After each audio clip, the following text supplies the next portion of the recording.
Teringat masa lampau. Lelah sekali rasanya hari ini. Ucapku sembari meregangkan otot-otot tubuhku yang terasa pegal. Karena sekitar 5 jam lebih, aku baru selesai meeting. Pinggangku ini rasanya pegal sekali, seperti ingin copot. Untuk merilekskan pikiran, aku ingin melihat pemandangan di luar kantor. Mana tahu ada pemandangan yang membuatku lebih tenang. Kuarahkan pandanganku ke segala penjuru. Aku mencari sesuatu yang bisa membuatku jauh lebih tenang dan tidak merasa lelah dengan pekerjaanku ini. Dari lantai 7 ini, aku melihat sesuatu yang membuat hatiku teringat dengan masa laluku. Di bawah sana, di tempat sampah, ada seorang gadis yang sedang memunguti sampah. Mungkin profesinya sebagai pemulung. Dia terlihat sangat kelelahan sekali.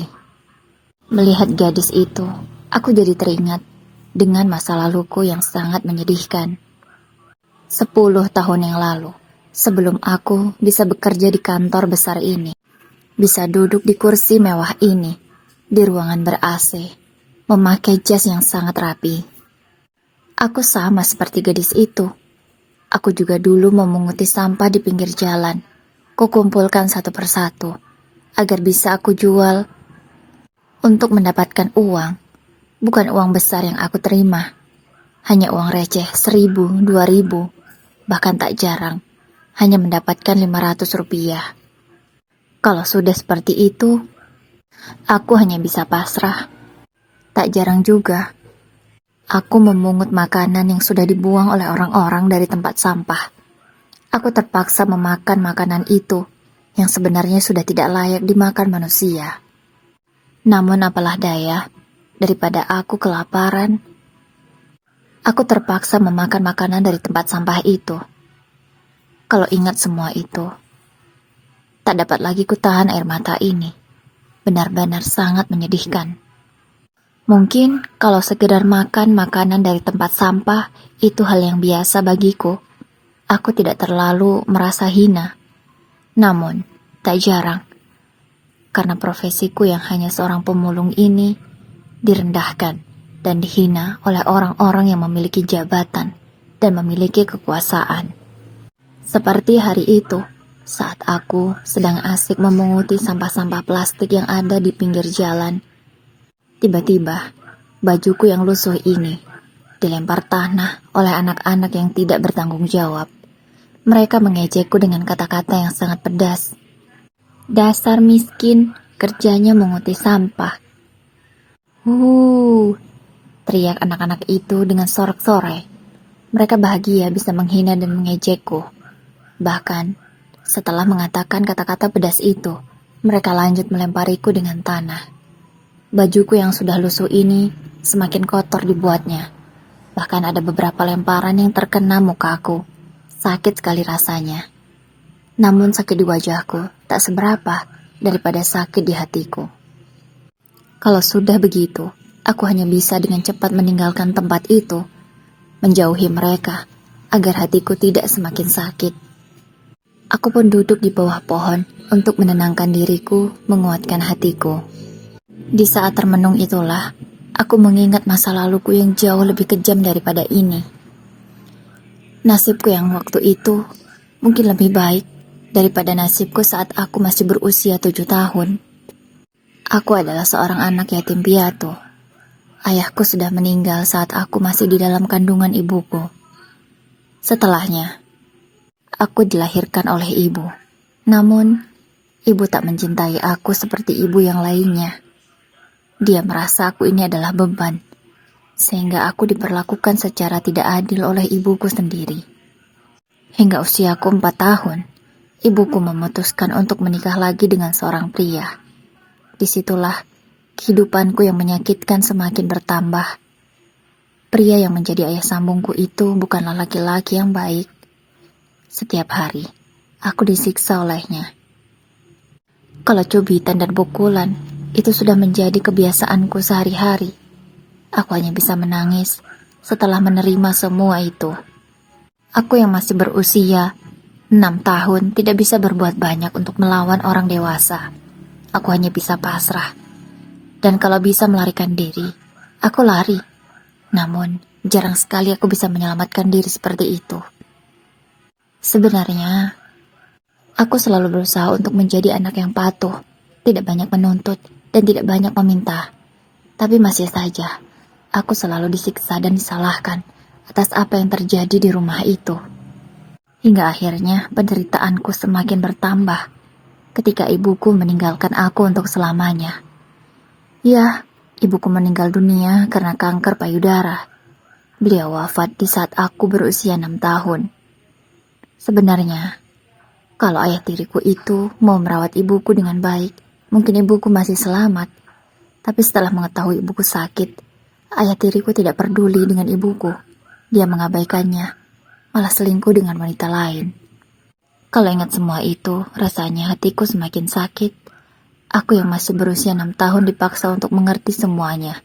Melihat semua kejadian-kejadian yang tidak seharusnya aku lihat saat usiaku 6 tahun. Pertengkaran ibu dan ayah tiriku, dan juga perselingkuhan ayah tiriku yang dilakukan di depan mataku. Semua itu aku saksikan secara langsung. Hingga tak lama kemudian, setelah ibuku meninggal dunia, ayah tiriku itu menikahi keselingkuhannya, sehingga hidupku semakin mengerikan.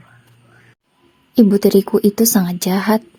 Dia selalu menyiksaku, menyuruhku mengerjakan semua pekerjaan rumah. Aku yang baru berusia 7 tahun dipaksa untuk bekerja 24 jam. Aku juga dulu disuruh mengemis oleh mereka. Kalau sempat saja aku tidak membawa uang, habislah aku. Hingga puncaknya hari itu, aku tidak membawa uang sepeser pun. Karena tubuhku yang sakit semua, sebab selalu disiksa, aku tak mampu mengemis, sehingga aku pulang dengan tangan kosong. Ibu tiriku itu langsung mengambil sapu dan memukuliku banyak kali.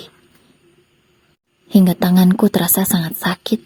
Aku tidak tahu, mungkin tulangku retak atau bagaimana. Setelah aku pingsan, barulah dia berhenti menyiksaku. Hingga kebesokan paginya setelah aku sadar, di saat masih subuh hari, aku memutuskan untuk kabur dari rumah neraka itu. Saat itu yang kupikirkan adalah, aku ingin terbebas dari siksaan dan amarah ayah tiri dan ibu tiriku. Sebenarnya aku sempat kepikiran. Aku melihat teman-temanku memiliki kakek dan nenek. Aku dulu kepikiran untuk mencari rumah mereka. Tapi aku tidak kenal siapa kakek dan nenekku. Entah mereka masih hidup atau sudah tidak ada lagi di dunia ini. Akhirnya, aku berjalan tidak tahu arah. Yang jelas, aku ingin pergi jauh dari rumah itu. Aku tidak ingin tinggal lagi di sana. Aku benar-benar sangat takut sekali. Bahkan, mungkin karena aku trauma begitu dalam. Bertemu orang dewasa, aku sangat ketakutan. Aku merasa semua orang itu jahat padaku, tidak ada yang baik. Hingga akhirnya, aku bertemu dengan ayah angkatku. Dia seorang pemulung.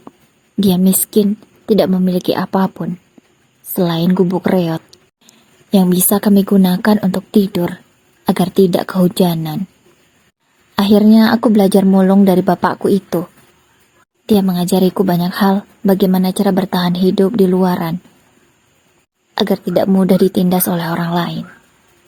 Meskipun beliau ekonominya sangat pas-pasan, untuk makan saja sulit, tapi beliau mau menyekolahkan aku. Aku disekolahkan oleh beliau, meskipun bukan di sekolah yang mahal, hanya di sekolah negeri yang gratis. Di sana memang rata-rata siswanya adalah orang-orang yang memiliki ekonomi menengah ke bawah, kebanyakan anak pemulung, anak pengemis, juga anak-anak kuli yang penghasilan orang tuanya di bawah rata-rata. Mulai dari awal aku masuk sekolah, aku sudah berjanji pada bapak angkatku itu. Aku janji akan belajar dengan rajin supaya bisa mengubah nasib, agar aku bisa membahagiakan bapak kesayanganku itu. Karena hanya dialah orang yang aku miliki sekarang, tidak ada yang lainnya. Aku bersyukur bisa bertemu orang sebaik dia. Dia bisa mengubah traumaku ini. Aku mulai bisa menerima orang-orang asing yang baru aku kenal. Pagi sampai siang, aku laksanakan tugasku untuk belajar. Pulang dari sekolah, aku membantu bapakku itu untuk memulung sampah. Kami berjalan sepanjang jalan untuk mengumpulkan sampah-sampah plastik yang bisa dijual. Dari situlah kami mendapatkan uang untuk membayar biaya sekolahku, membeli seragam dan membeli buku, juga untuk makan. Namun sayangnya, aku hanya 5 tahun saja menikmati kehidupanku bersama bapak angkatku. Beliau sakit keras, karena aku tidak memiliki uang yang cukup. Akhirnya aku tidak bisa membawanya ke rumah sakit. Hingga akhirnya, bapakku dijemput oleh Sang Maha Kuasa. Aku hanya bisa menangisi kepergian bapakku itu. Mau bagaimana lagi? Sekarang, aku menjadi sebatang kara. Tidak memiliki siapapun. Aku hanya bisa berdiri di kakiku sendiri. Mau tidak mau, aku tetap harus melanjutkan hidupku. Menepati janjiku kepada bapakku untuk belajar yang rajin agar bisa membahagiakan dia. Meskipun dia sudah tidak ada lagi di dunia ini. Dengan masih tinggal di gubuk reot itu, aku melanjutkan hidupku. Aku bekerja memulung sampah seorang diri. Tak jarang dihina oleh orang-orang yang memiliki kekuasaan. Bahkan mereka mungkin niatnya baik, tapi caranya yang sangat menghina. Mereka sengaja melemparkan botol-botol sampah itu kepadaku untuk aku punguti. Dan ketika melihat aku memunguti sampah itu, mereka tertawa bahagia. Mereka adalah pemuda yang mungkin anak orang kaya karena mereka mengendarai mobil mewah menurutku. Aku melanjutkan hidupku hingga akhirnya aku masuk SMP. Masih dengan profesi yang sama, aku menyambung hidupku dengan cara memulung. Hingga aku lulus SMP, aku melanjutkan sekolahku lagi sampai SMA. Untunglah saat SMA itu aku mendapat beasiswa. Aku tidak perlu khawatir lagi soal biaya sekolah. Aku tinggal mencari biaya makanku sehari-hari. Disitulah aku yang mulai beranjak dewasa. Semakin mengerti apa itu yang namanya sakit hati. Hinaan dan cacian semakin banyak aku terima. Bahkan tak jarang aku juga dibully oleh teman-teman sekelasku. Karena mereka mengetahui profesiku yang hanya pemulung. Iya, setelah aku masuk SMA. Aku bisa sekolah di sekolah yang lumayan bagus. Murid-murid di sana termasuk kelas menengah ke atas. Mengapa aku bisa mendapatkan beasiswa di sekolah bagus? Karena prestasiku yang sangat lumayan di sekolahku waktu aku masih SMP. Makanya aku bisa mendapatkan beasiswa itu. Itulah memang cita-citaku. Aku belajar dengan tekun agar bisa menggapai keinginanku itu. Namun untunglah bulian yang aku terima hanya sebatas verbal saja. Tidak ada main fisik, sehingga aku bisa menahan hatiku. Aku berusaha untuk menguatkan agar tidak menyerah dengan keadaan. Apapun yang mereka lontarkan, kata-kata pedas yang aku terima, aku buang jauh-jauh agar aku bisa sekolah dengan tenang, bisa belajar hingga aku lulus. 3 tahun, aku belajar di sekolah itu. Akhirnya, aku berhasil lulus dengan nilai terbaik. Aku menjadi siswa dengan nilai tertinggi satu sekolah. Aku benar-benar sangat bahagia dan bangga dengan diriku sendiri. Akhirnya cita-citaku satu persatu bisa aku wujudkan. Aku berharap agar bisa mendapatkan beasiswa setelah ini. Aku dibantu oleh salah satu orang guruku yang sangat baik. Dia mengusahakan aku agar bisa mendapatkan beasiswa supaya aku bisa kuliah. Akhirnya dengan usaha guruku yang sangat mulia itu, aku mendapatkan beasiswa di salah satu kampus ternama di Indonesia. Aku tidak akan pernah lupa dengan jasa guruku itu. Sampai mati pun aku akan selalu mengingatnya. Sekarang, aku sudah mulai berkuliah, dan aku bertemu dengan para remaja yang tempo lalu menghinaku dengan melemparkanku sampah-sampah plastik. Mereka terheran karena melihatku bisa kuliah di tempat semahal itu. Bahkan karena rasa penasaran mereka, akhirnya mereka mendekatiku dan mengajak kenalan. Akhirnya kami menjadi teman. Sebenarnya aku agak takut awalnya. Tapi ternyata mereka bukan orang yang sejahat aku pikirkan. Ternyata mereka masih memiliki sisi lain yang baik. Hingga sekarang, aku masih berteman baik dengan orang-orang itu yang dulu menghinaku, malah kini kami menjadi teman baik. Selama kuliah, aku tidak memulung lagi. Aku sudah memiliki pekerjaan paruh waktu yang bisa untuk aku gunakan menyambung hidup. Banyak sekali pekerjaan yang aku geluti, mulai dari kerja di fotokopi, menjadi guru les privat, menjadi tukang cuci motor di bengkel, semua aku kerjakan. Yang penting aku bisa mendapatkan tambahan uang untuk membeli buku-buku yang aku perlukan. Kehidupan terbaikku adalah saat aku kuliah. Tidak ada orang yang menghinaku lagi, meskipun aku belum lulus dan belum seperti sekarang. Walaupun aku bekerja sana-sini, serabutan, tapi tidak ada yang menghinaku. Mereka semua baik, menghargaiku. Orang-orang yang aku temui selalu mendukungku dan memberiku semangat. Akhirnya, setelah menyelesaikan 4 tahun kuliahku, aku lulus dengan nilai yang sangat memuaskan.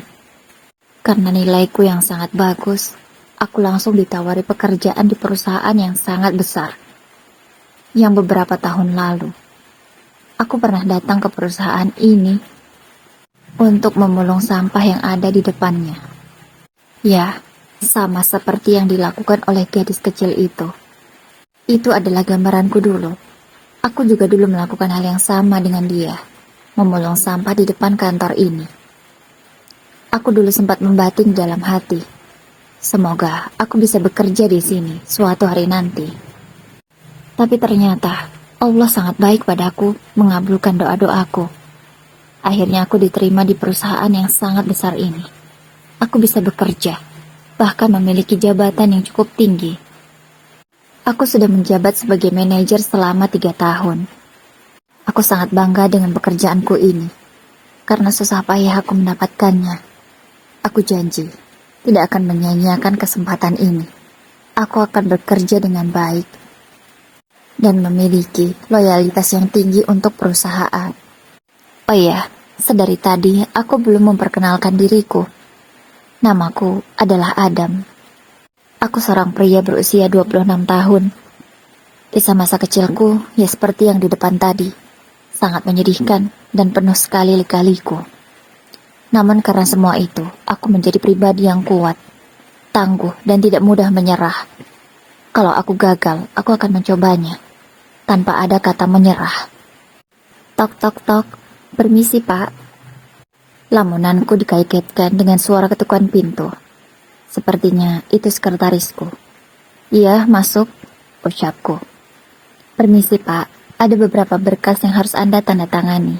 Silahkan, ucap sekretarisku sembari menyodorkanku beberapa berkas.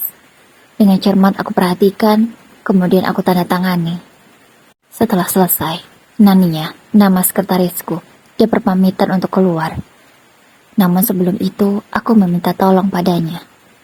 Nania, tolong kamu panggilkan gadis kecil yang ada di bawah sana. Suruh masuk ke ruangan saya. Saya ingin mengobrol dengan dia, ucapku kepada Nania. Baik pak, saya akan laksanakan. Setelah itu, Nania segera keluar. Kemudian, aku duduk di kursiku yang sangat nyaman itu, sembari menunggu kedatangan gadis kecil itu. Sekitar 10 menit setelah itu, tiba-tiba pintuku diketuk lagi.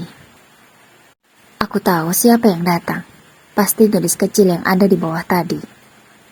Aku segera membukakan pintu. Halo, siapa namamu? Ucapku, ingin berkenalan kepada gadis kecil itu. Namun dia tampak ketakutan. Kemudian satpam yang mengantarnya mengatakan, maaf pak, tadi lama sekali. Soalnya dia takut. Kami harus membujuknya dengan susah payah, baru dia mau naik ke sini. Oh iya ya Pak Budi, terima kasih Pak Budi. Kalau begitu Pak Budi boleh kembali, ucapku kepada Pak Budi, satpam yang sudah kuanggap seperti orang tuaku sendiri. Siapa namamu dek? Tanyaku lagi, berusaha untuk mengakrabkan diri. Namaku Leni om, ucap gadis kecil itu dengan sangat manisnya. Oh Leni namamu, ayo masuk Leni, Ucapku mempersilahkannya untuk masuk. Leni langsung masuk dan melihat semua isi ruanganku. Dia seperti sangat terpukau, karena mungkin pertama kali ini dia melihat ruangan sebagus itu. "Kenapa, Leni? Leni suka ada di ruangan ini?" Tanyaku sembari tersenyum. "Iya Om, bagus banget. Aku pengen deh besok bisa kerja kayak Om," ucap Leni sembari matanya berkaca-kaca. Aku segera berlutut di depan Leni, agar posisiku sama sejajarnya dengan dia. "Leni, kamu harus yakin, pasti suatu hari nanti kamu bisa seperti Om. Karena asal kamu tahu, Om ini dulunya sama seperti kamu. Seorang pemulung yang rasanya mustahil bisa bekerja di perusahaan sebesar ini." "Oh ya Leni, kamu memiliki keluarga tidak?" Tanya aku pada Leni. "Aku gak punya siapa-siapa Om, aku hanya sendirian. Ibu dan ayahku sudah meninggal. Tapi Om, aku belum tahu nama Om siapa." Seketika, aku terenyuh mendengar jawaban Leni. Ternyata dia adalah gadis yatim piatu. Aku sangat kasihan sekali. Aku sempat melamun, dan baru teringat perihal Leni menanyakan namaku.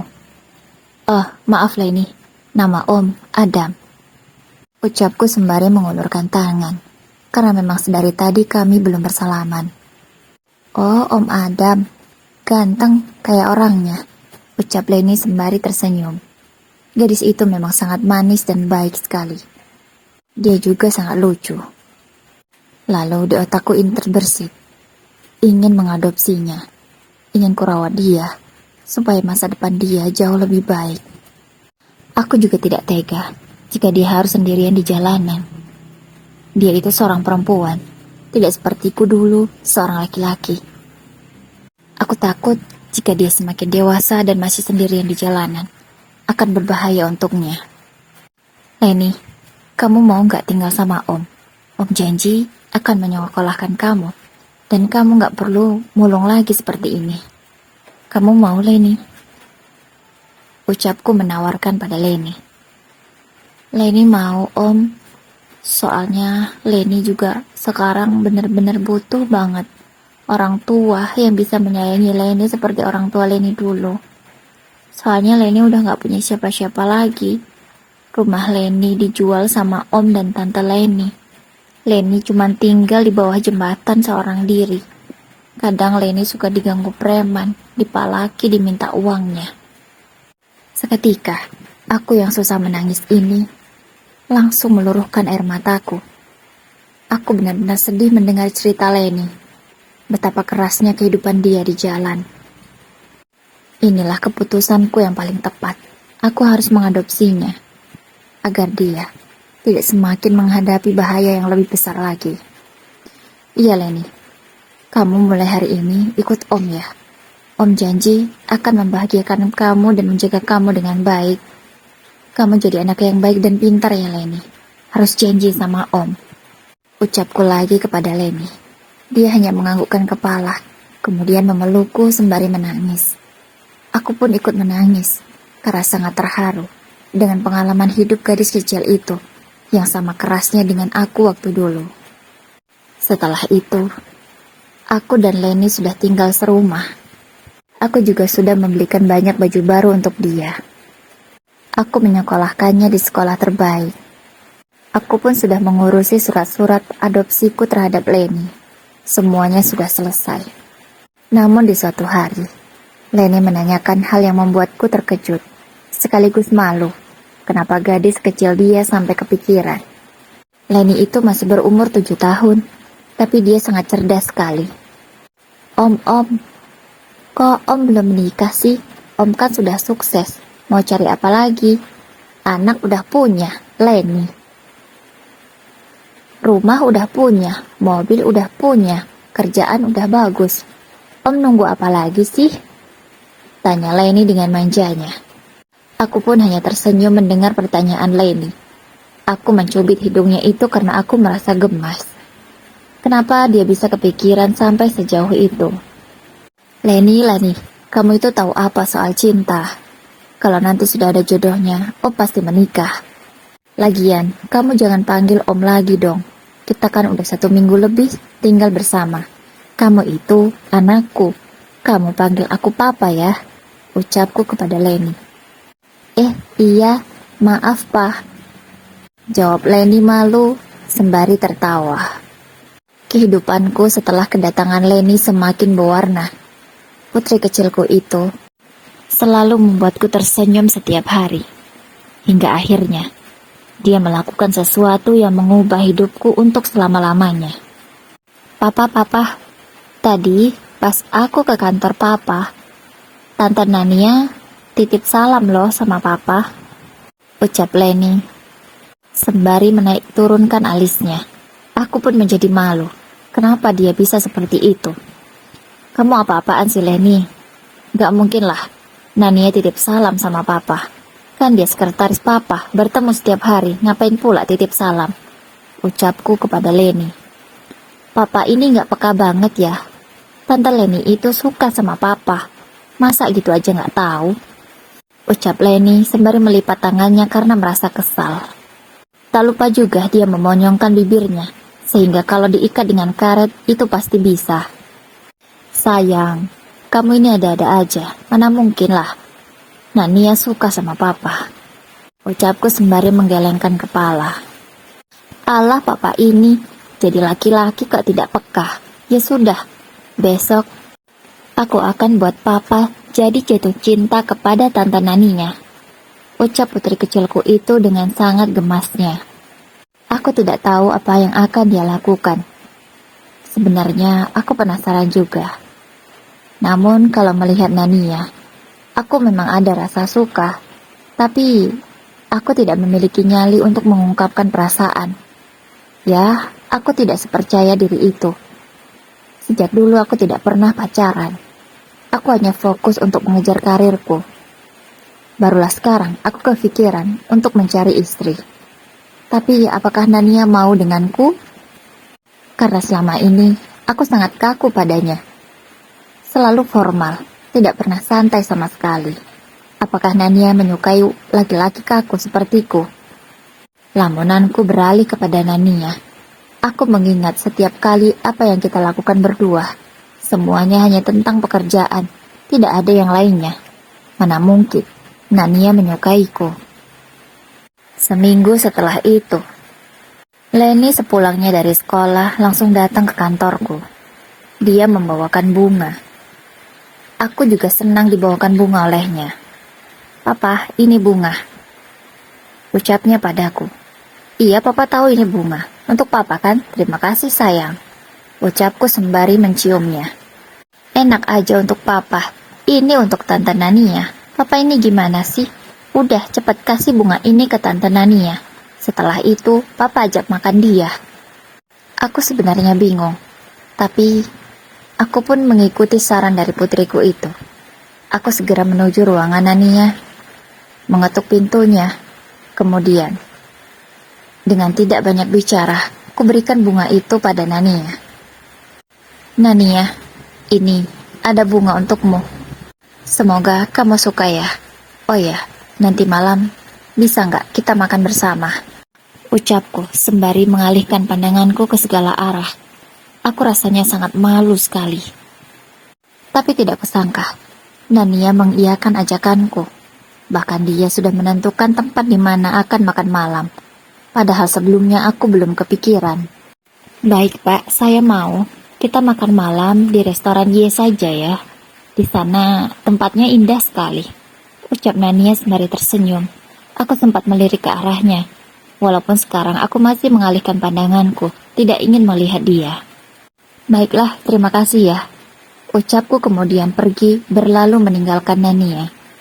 Dari luar pintu ruangan Nania, aku bisa melihatnya menciumi bunga yang baru kuberikan tadi. Karena di pintu ruangan Nania ada kaca transparan yang bisa tembus untuk melihat di dalamnya. Entah mengapa aku merasa sangat bahagia. Aku jadi kegeeran bahwa cintaku sudah diterima oleh Nania. Aku segera kembali ke ruangan untuk menemui putriku. Dia terlihat sedang asik memakan cemilannya. Gimana Pak? Bisa? Berhasil kan? Tanya Leni dengan semangat. Ya sayang, berhasil. Caramu benar-benar jitu. Kamu belajar dari mana cara-cara seperti ini? Papa, gitu aja nggak tahu. Aku kan sering nonton drama Korea. Hahaha. Ucap Leni malah tertawa.